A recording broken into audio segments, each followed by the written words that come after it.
del IPEC, completito el título. Ujú. Darío, ¿cómo estás? Bienvenido. Te saludan Lodi y Marcelo y Ángel, perdón. Hola, buenos días. Buenos Buenos días, días. equipo completo aquí para recibirte. Inflación del Perfecto. 2,8%. Esperábamos un poquito más. A ver, ¿qué pasó? Bueno, en la región nuestra, en la Ujú. región del Bien, MEA fue 2,7, es decir, exacto. una décima menor todavía. Y cuando uno hace el análisis por sectores, estamos hablando que restaurantes y hoteles tuvieron un aumento del 5,4, educación 4,2, sigue, digamos, teniendo una tendencia alcista como el mes de marzo. Ujú. Recreación y cultura 3,2 Ujú. y los alimentos y bebidas no alcohólicas 3,2. Estos son, y el sector de las comunicaciones. Estos 5 sectores tuvieron aumentos por encima del promedio general del 2,7% para el NEA. Y lo Ujú. que tuvieron menor presión alcista es transporte con el 1,5 y todo lo que tiene que ver con equipamiento y mantenimiento del hogar 0,6 y todo lo que es agua, vivienda, luz, que es 1,8%. Ujú. Es decir que de 8 sectores que yo les Ujú. comenté, está hablando que 5 tuvieron aumentos por encima de ese promedio de 2,7%. Ujú. A mí como economista siempre me interesa mucho lo que tiene que ver con el índice de precios núcleo, porque el núcleo es aquel índice de precios en el cual se elimina, se quita del análisis lo que tiene que ver con la estacionalidad y con la intervención del Estado. Entonces todos los bienes regulados y los bienes estacionales quedan afuera.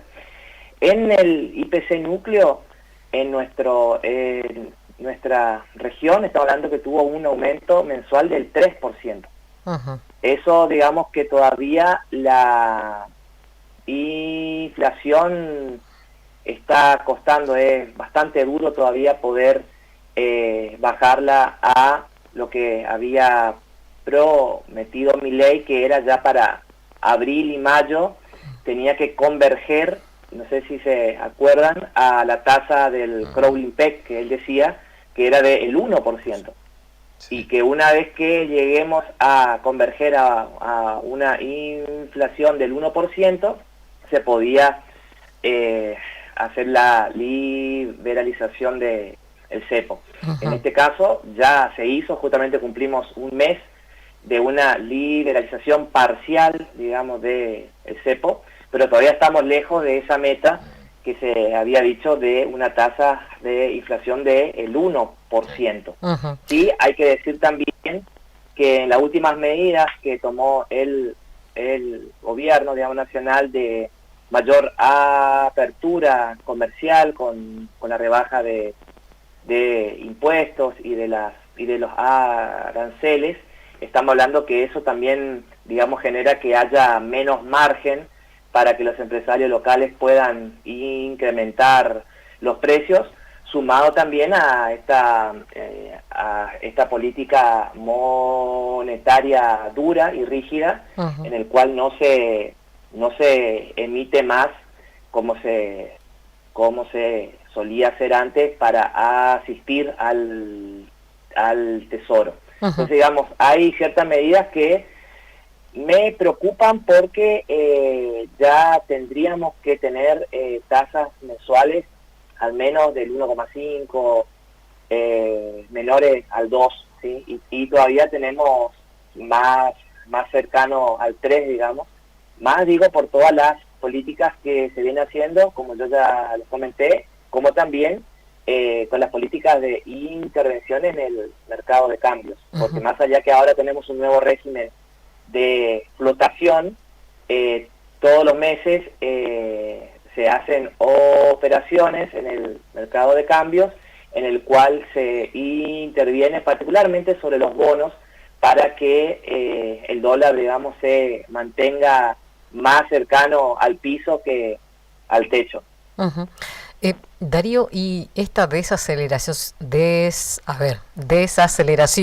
Sí. de la inflación es un signo de estabilización o es un efecto transitorio? Yo creo que todavía es un efecto transitorio porque nosotros como economistas, digamos que tendemos a hablar de que se ha logrado un efecto permanente cuando la variabilidad de las tasas de inflación se mantienen cuasi constantes. En este caso, lo que estamos hablando nosotros es que en los últimos meses todavía se presenta cierta dispersión y variabilidad en las tasas, y más aún teniendo presente que gran parte de la política de el tipo de cambio con este esquema de el crawling peg, con esta devaluación que fue hasta hace 2 meses atrás, justamente antes del acuerdo con el FMI, la idea era que la inflación converja primero al 2% mensual, y ya desde el año pasado era al 1%.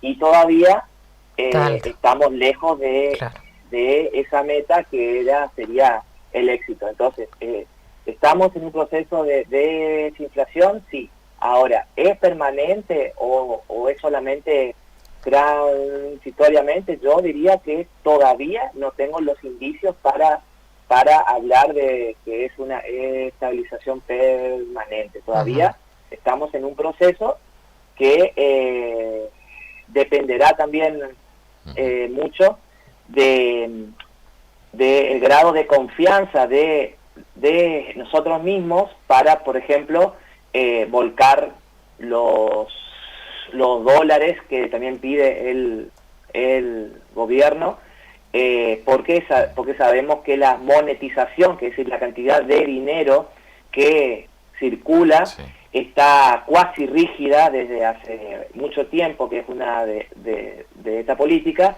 y si no se alimenta con pesos o con dólares, estamos hablando de que puede empezar a darse un fenómeno de contracción del sistema económica.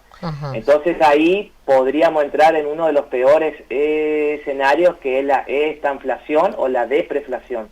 La depreflación es cuando todavía tenemos tasas de inflación, pero también caemos en una caída de la actividad económica. Esa es la depreflación. Y la estanflación es cuando no hay un crecimiento, digamos, económico, que es, por ejemplo, cuando es cercano al 0%.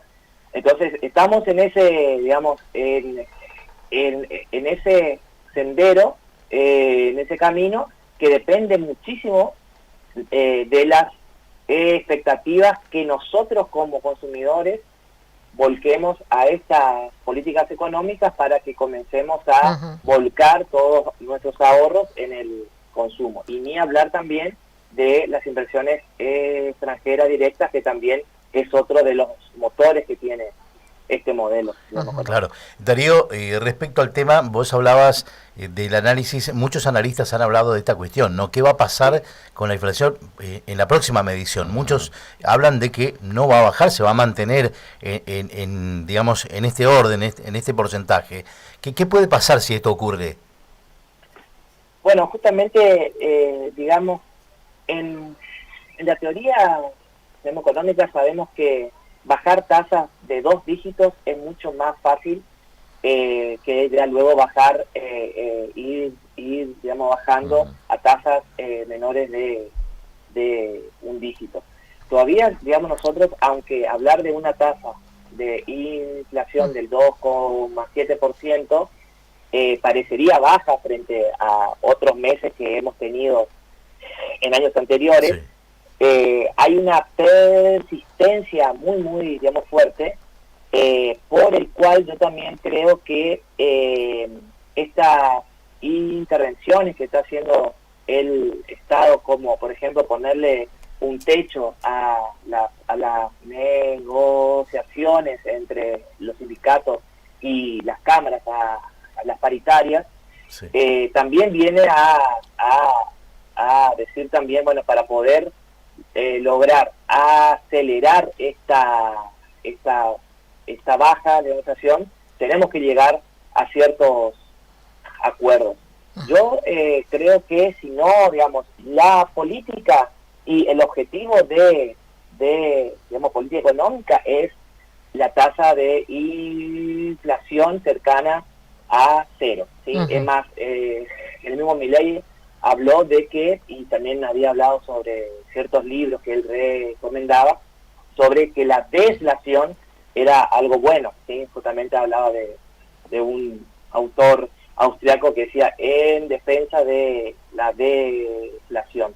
Cuando hablamos de deflación es cuando veamos una tasa de inflación negativa, y sabemos que solamente en los últimos años de la convertibilidad, tenemos que irnos allá en el gobierno de Menem, y también en el último año de la Rúa, donde hablamos de tasas, digamos, de menos 0,5, menos 1. Uh-huh. Pero cuando hablamos de la deflación, no tenemos que olvidar también que tenemos que la gente para consumir necesita tener empleo, y ese empleo tiene que también, digamos, generar ingresos de tal manera que mantenga mi poder de compra. Entonces, si yo, digamos, tengo tasas de inflación cada vez más bajas, pero no tengo aumentos de sueldos que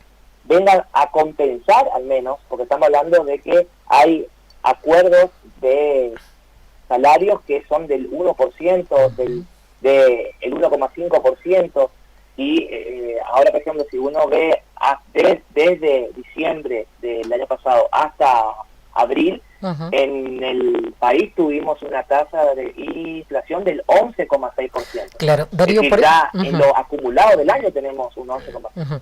Por ese lado venía mi pregunta, ¿no? ¿Por qué, a pesar de esta inflación un poco más moderada, por qué sigue cayendo las ventas, el consumo?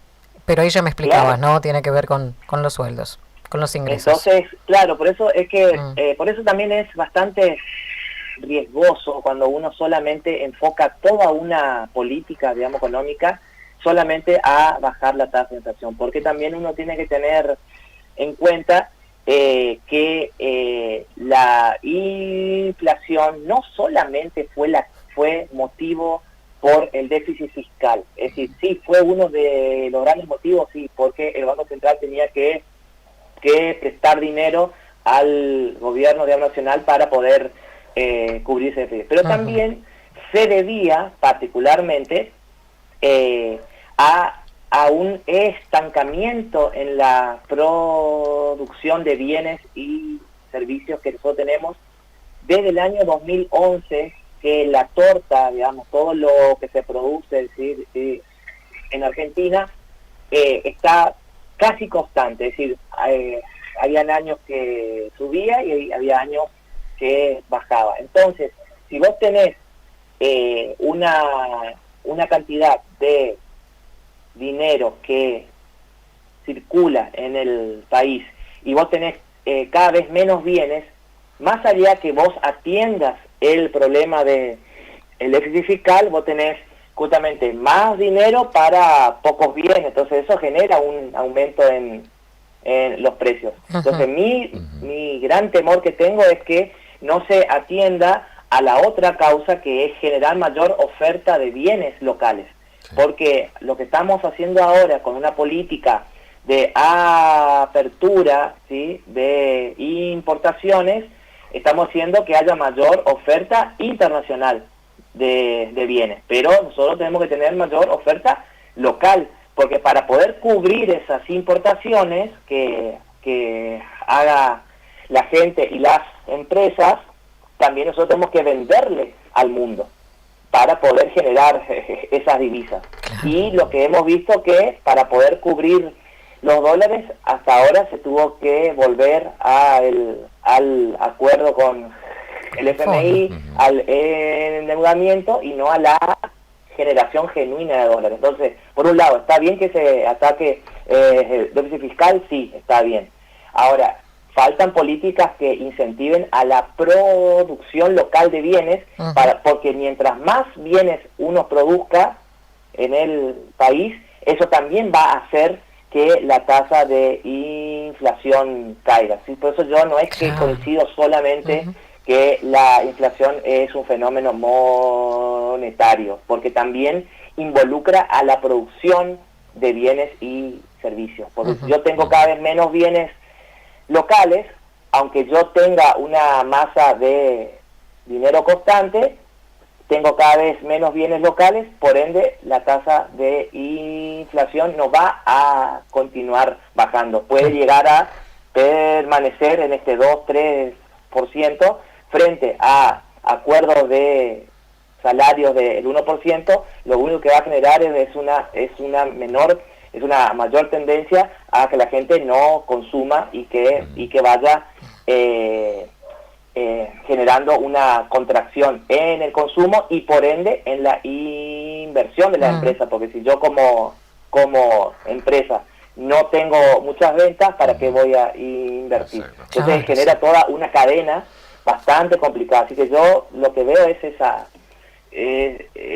segunda preocupación que tengo para que esta tasa siga bajando. Doctor, muchísimas gracias. Bueno, gracias y que tengan una muy linda mañana. Igualmente. Igualmente. Gracias por la explicación, siempre tan sencillo para explicar.